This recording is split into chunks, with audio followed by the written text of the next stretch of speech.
Magandang araw, magandang balita sa mga Cuadralas fanatics. Buhat nga ng pagkapanalo ni General Casimero sa pamamagitan ng impresibo at dumi ng paraan. 6 na beses pinabagsak sa lona at tinapos lang sa round 4 itong si Luis Nery. Dahilan para mapansin siya sa mga sikat na media sa boxing sa mundo. Katulad na nga lang ng The Ring Magazine kung saan naunang post nila yung pagkapanalo ni General Casimero kay Luis Nery na sinundan pa ulit ng isa pang post na nagtatanong kung sino daw ba ang sunod na mga kalaban ni Casimero. Tapos ngayon nga ay may post na naman ang The Ring Magazine kay General Casimero at sa dalawa pang sikat na nakanselang laban sa kasaysayan ng boxing. Nag-publish nga ang The Ring ng isang malaking talakayan na nagtatanong sa mga fans at eksperto, sino daw ba dapat ang nanalo sa mga nakanselang laban na hindi naganap. Kasama sa nabanggit na 3 laban na ito ay ang Naoya Inoue versus General Casimero taong 2020, Manny Pacquiao versus Errol Spence Jr. taong 2021 at David Haye versus Tyson Fury 2013. Kaya patunay na ito na kinikilala na ang lakas at kahusayan ni General Casimero at tingin nga ng Ring Magazine na patas o 50-50 na ang labanan ni Naoya Inoue at General Casimero. Ibig sabihin ay tila ang tingin ng Ring Magazine ay 50% na ang tsansa ni General Casimero na talunin si Naoya the Monster Inoue.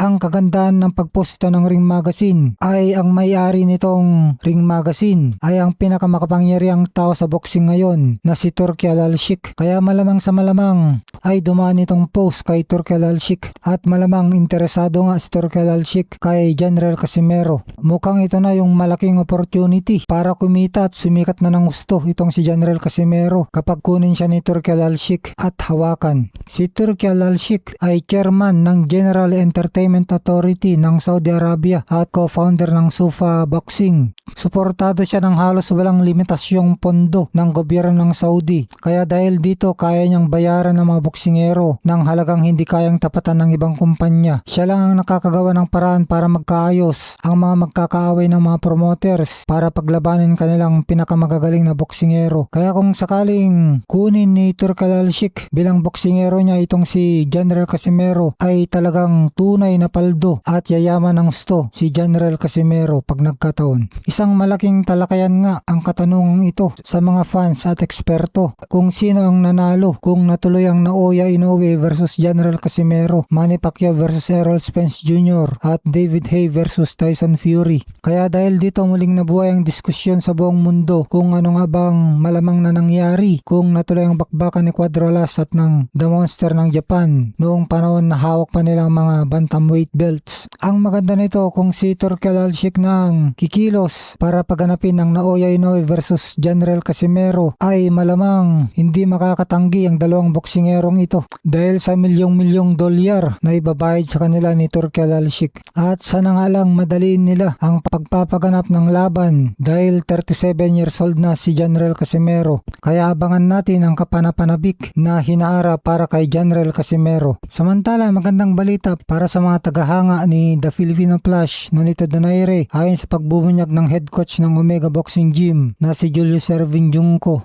Opisyal na hindi pa magre-retiro si Nonito Donaire. Sa katunayan, kasalukuyan ng may inihahandang anunsyo ang kanyang koponan para sa kanyang susunod na laban. Sa kasalukuyan, mataas pa rin ang ranggo ni Nonito Donaire kahit may katagalan ng hindi lumalaban at nasa huling bahagi na ng kanyang karera. Natiling nasa number 3 contender si Donaire sa bantamweight rankings ng WBA, World Boxing Association. Patunay ito na may bigat pa rin ang kanyang pangalan sa pandaigdigang entablado. Sino ang susunod na kalaban ni Nonito Donaire? Bagamat usap-usapan ang malalaking pangalan sa bantamweight, malabang mangyari na makatapat niya ang pamosong kampiyon na si Bam Rodriguez.